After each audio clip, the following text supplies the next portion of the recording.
I have not had these very long and they are rusting. They are like, look, it's locked. It is totally seized. Look at that. Oh, that's horrible. I have never seen ratchet straps like this, and I had no idea they even existed. So what I'm gonna do is I'm gonna show you how they work real quick, throw them on, and tell you why these are so freaking awesome and why I'm telling you about this at the beginning of today's video. We got the manual, we have the carrying case, which they sent me 2 boxes and the other box is already set up. So this thing is perfect. You can throw them right in this. So you get 2 in a box, and I mean, just come on, dude. Look at these absolute units. Look at this. It auto spools, auto retracts, auto spools. Not to mention it's made of high quality materials, so it's going to withstand my saltwater abuse daily, unlike everybody else I've tried. I'm gonna show you how it works. We're gonna hook this side on there. This is my first time using it. Look at that, look how easy and clean that is. Ah, dadgummit, look at this. Oh, I don't have a filmer today, but check this out. Look at that, it's hooked. You don't need someone else to hold it. You don't have to do anything fancy. Auto retracts, isn't that so cool? Not to mention, this thing is an absolute beefcake. All right, let's hook it up to this one. Now, once you've got all the tension out, I just give it 3 cranks. We're snug, we're good. Look at that. Let me show you how easy it is to take it off. Look at that, straighten it out, boom, good to go. Take it off. All right, let me convince you why you need to click the first link in the description and check Strapino out if I haven't convinced you already. It's just simply more ease and less effort for you. Load and unload in a snap. It also stays tangle free, of course. You don't have to deal with messy straps anymore like I do all the time. Upgrade your load's safety, even if it's not a boat, with the Premium S clip hook. Look at that. It's designed to make sure the hooks don't come off during transportation. The safety clip that does it all. This strap has a breaking point of 2,400 pounds and an 800-pound capacity, so you could stay worry-free on the road. Listen, this boat ain't breaking these things. Anyway, guys, I just wanted to share this with you. Thank you so much, Strapino, for literally putting me on to your epic product. Look at this. I can do it one-handed. Literally, it would take almost 3 hands for me to do it before. Look at that, it just auto-retracted. Get the clip, and we're done. I'm so stoked. Click the first link in the description. I am so happy with my new product. They sent me 4 of them. Anyway, we're gonna launch the boat. We're gonna head down there. And I wanna talk to you about something because I don't want anybody to buy a tiny boat just to be disappointed. So let's talk about some reasons why it might not be for you.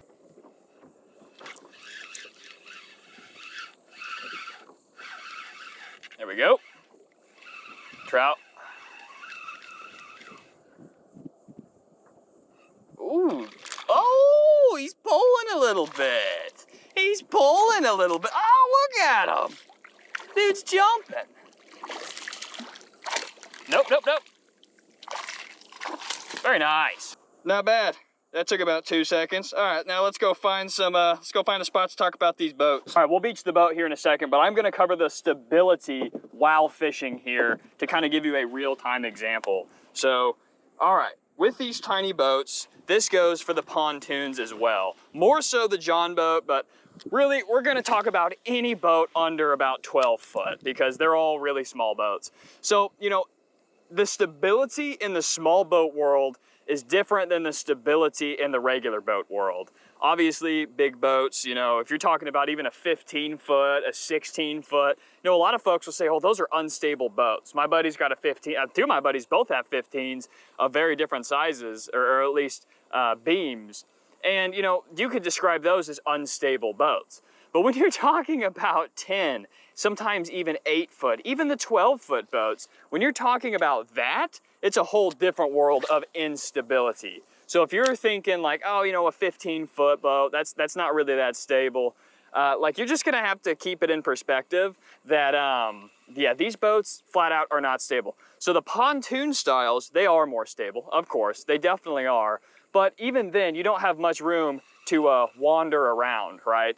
So if you're gonna be casting, if you want a lot of room to walk around, if you just simply are clumsy, older, less balance, less stability, these are gonna be sitting boats for you. Now, personally, I'm a big fan of standing. You guys know, I always like to stand when I fish, although ironically, I think I just caught that trout while sitting. No way, did they just blow up while it hit the top? No, that was my lure, I'm dumb. But the stability, although for tiny boats, the pontoons are absolutely unbeatable. they are going to be tippy. So if you are moving from big boat world, then you are going to experience the instability of these tiny boats, and how although you probably will not flip them, you probably definitely won't sink them. Oh, you hear that thunder? Yeah, we don't have much time today. But that doesn't mean you're not going to dump yourself into the lake or the bay. I've never done that unless I was just absolutely showing off the stability as you've seen in the stability videos. But yeah, you definitely might get dumped if you don't have the best balance and you're trying to walk around, stand up, cast, get gear, whatever you're trying to do.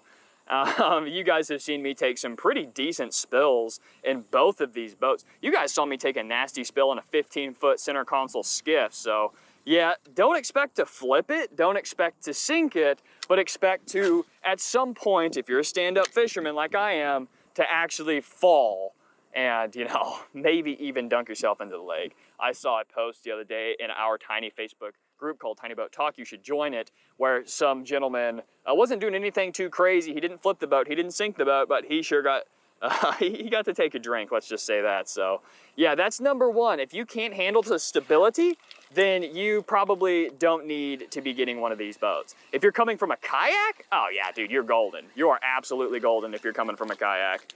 Got a little trout on the Gold Spoon. Look at that. It's a treble though, I gotta be careful. Little trout guy. Very, very nice. All right, it is starting to storm. Little nugget, little nugget. We're gonna talk about segment number 2. We've covered stability. Now let's talk about the misconception that these things are easy to move because they don't weigh that much more than a kayak. But the truth be told, these things are difficult to move. So point number 2, you do not need to buy a tiny boat if you don't have an easy way to move it or an able body to move it. Now, most people, they simply throw these in their truck beds, and a lot of folks are starting to put them on the tops of their SUVs, inside their cargo vans, and even on top of their sedans. So, point being is a lot of folks buy these expecting them to be as portable as kayaks, just bigger and more convenient. Well, more convenient on the water, less convenient everywhere else. But the truth is I did that. I had a pond prowler, and I put it in the bed of my truck for 2 or 3 months. And the more mods I added to it, the more stuff I did, just flat out, ooh, that was a nasty hit. What was that? Was that a redfish? He dropped it. Treble didn't get him, I didn't set the hook. But I quickly realized that I'm gonna need a trailer, and I ended up getting a small 5x8 utility trailer. Now, you know, you can get those for only a couple $100 some places. Mine was new from Tractor Supply.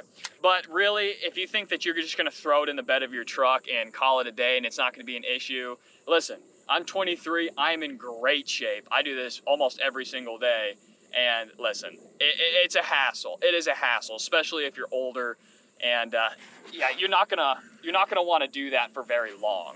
A lot of people do. A lot of people swear by it. A lot of folks say this is the reason they have a tiny boat, so they can put it in the truck bed and they don't have to go to boat ramps. But unfortunately, my experience is it's a lot of freaking work to get your boat in the water unless you have a trailer at a boat ramp. It's not the end of the world. Oh, we got some jets overhead. Do that while I reel this bad boy in.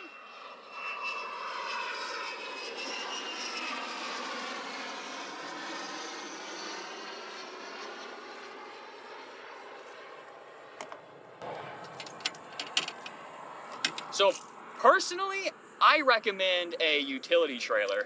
Oh, don't get me in those trebles, dude. I personally recommend a utility trailer. I just think it's so much easier. But if you get a utility trailer, you're gonna have to have a place to store it. So that's another little catch right there, is you might be getting this tiny boat, but you're not gonna wanna use it unless you have a trailer. And if you don't have a spot to store a trailer, like I didn't, I live in an apartment complex, I had to get a freaking storage unit, then that can be an issue. Luckily, I was able to get it handled pretty quick, but no big deal. We got more jets. We're gonna take a little break here. Decent little dude, decent guy. So I recommend a trailer, and I know that's not a popular selling point, but the truth is, is I think that you would benefit greatly from having a trailer. So it's not as portable and it's not as light as it seems because you're throwing on motors and batteries and all that stuff. It adds up. Now that brings us to our next point, simply finding a place to store it. You can put a kayak freaking anywhere you want, really. I mean, honestly, you could put a kayak in a bedroom. I have a buddy who puts 2 kayaks in one spare bedroom of an apartment, and the room is not that big. You can store them everywhere. You can get them through doorways. Getting the pond prowlers and let alone the John boat through doorways is kind of an issue. So, you know, you gotta remember, yeah, sure, it's not that tall, so you can stand it up sideways in a garage, but you're gonna have a place to store the batteries, all of the accessories, the seats, anything that comes on and off the boat, the trolling motor, the outboard.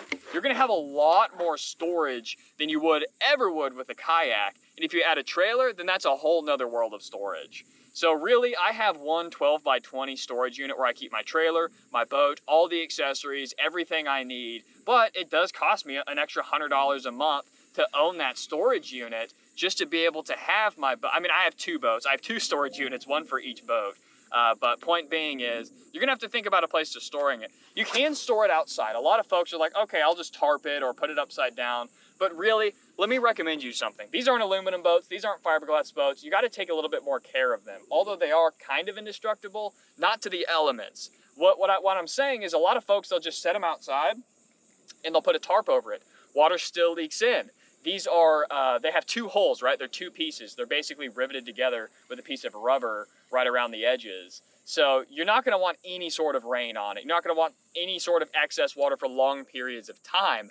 Whoa, big wake, folks. That might be a feeding red. I'm gonna try to trail it right in front of them. Wow.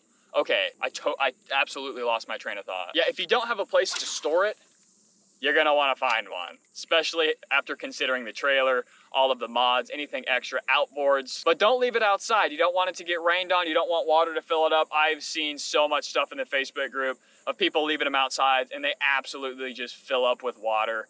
Also leaving them outside when they freeze. Oh my gosh, I just got smacked. You know, you don't want plastic to freeze and thaw out and refreeze. So leaving them out during winter is not a great option either.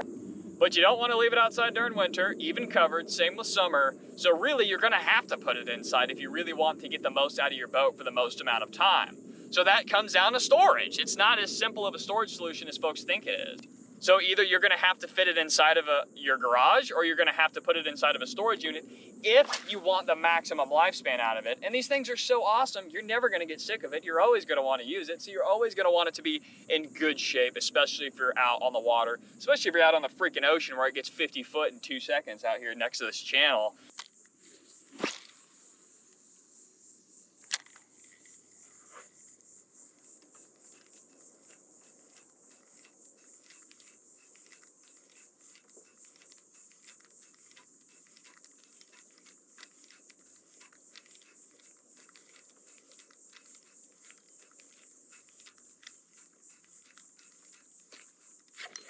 Yeah, that's what I wanted. Yeah, it's a topwater bite. That's what I wanted. That's what I wanted. Feels decent. Little trout. Yeah. Nice. Topwater. Love topwater. A little fighter, dude. Oh, that's a good trout. That is a good trout, dude. Yep, the topwater strikes again, dude. We've been having crazy success on topwater. Oh, ooh, I thought I got him. Ha-ha! Big old topwater trout. Wow. Wow, dude. Holy smokes, dude.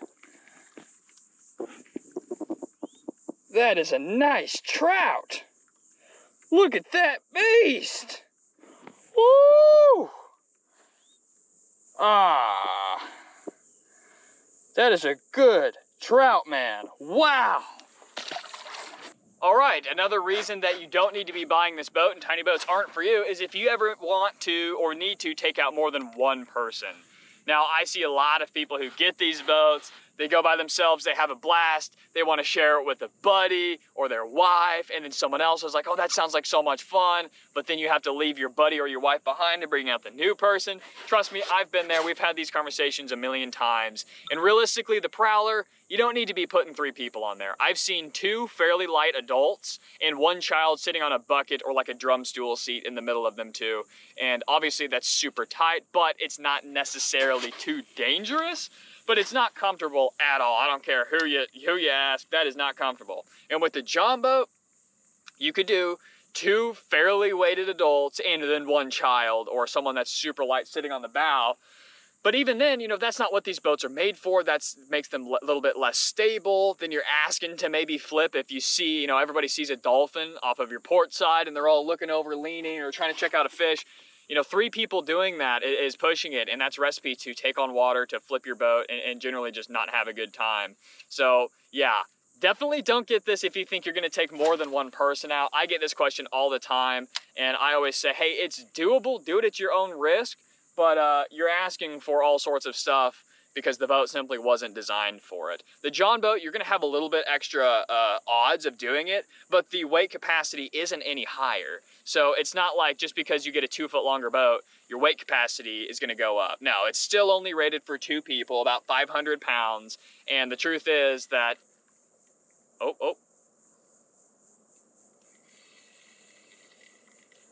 the truth is, this is a 2-man boat. This really is a 2-man boat. Now, people all the time say, hey, I'm like 300 pounds, I'm a big boy, and my buddy is an even bigger boy.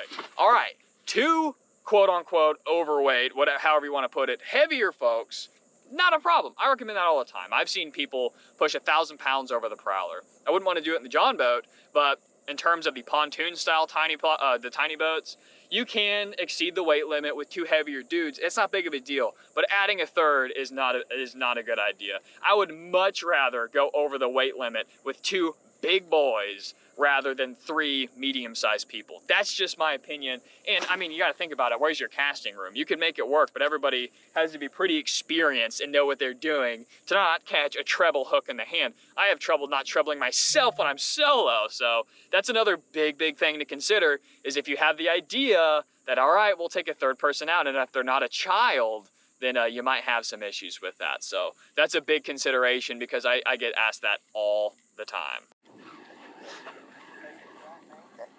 Yeah, decent little guy. Not too shabby. Hate these treble hooks though. Dadgum, dude. You're gonna have to be okay with going really slow, even with an outboard. So the John boat, you're gonna have a lot more speed. But let me talk about the pontoon, the pond prowler, the Quest Angler, Bass Raiders, all that stuff. They're for the most part rated for 3.5 horses. So a 3.5 horsepower, fully loaded down, is gonna push you like 5-6 miles an hour on a good day, which you're paying a ton of money for a gas outboard to go, in most cases, 1.5 miles, a mile, maybe 2, maybe 3 miles an hour faster than you would with a $100 trolling motor. So if you think that you can buy the boat and throw on whatever motor you want, the truth is you can't. However, one of the most popular and one of my favorite mods that I want to do on all my boats is a transom support. So people put like 9.9s on it, which is absolutely nuts. Got another jet flying over. But the reinforced transoms do work, and I've seen people put 15s. Maybe I had a fever dream, but I think I saw someone put a freaking 20 on it. Even if your transom's reinforced, you don't want to go near that fast in this boat. Anyway, you can put a 3.5 on the pontoons. And the John boats, like this boat, is rated for 6 horsepower. So really double. So if you got a 6 horsepower in a flat bottom John boat, which moves through the water quicker than the pontoon, even if you have a trolling motor, the flat bottom, they just move better through the water. So you're gonna go faster even with a trolling motor. But with the flat bottoms, they move through the water quicker no matter what you have on it. So you can get up to 10 to 15 miles an hour if you're running a light load and a flat bottom on a calm day and you're not going against too much current, tide, and wind. You can get up to 15 miles an hour with a 6 horsepower on this John boat, which is absolutely plenty fast. So if you want to max out at 15, 20 from the factory without doing any sorts of transom support or whatever you want to call it, then the John boat might be for you. My sixth and final reason why I think that these boats aren't for everybody is that they come with no live well, no frills, no storage, no dry storage, no tackle storage, no rod storage.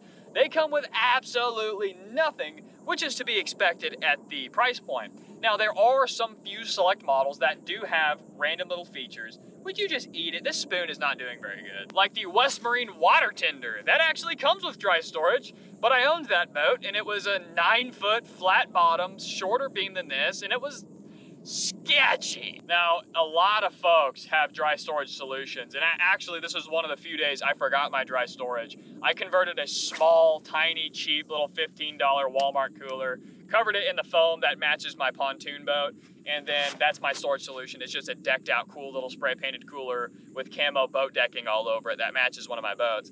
So that's my dry storage solution, but honestly, people bevel out and they install hatches all the time in these things. It's actually not that hard to add your own dry storage, and there's all sorts of live well solutions. You've got plastic bait live well buckets, you've got the little bubblers, you've got all sorts of ways to keep bait fish alive, no problem. That's nothing. But in terms of keeping actual big fish alive, then there are products that you can buy that even, you know, both of my buddies' 15-foot boats, one's a skiff and one's a center console, more of a bay boat, neither one of them have live wells factory on there, and they have their own unique system that they use. So it's not like, you know, you're expecting a live well in a boat like this. You're not expecting a live well in a lot of lower-end center consoles.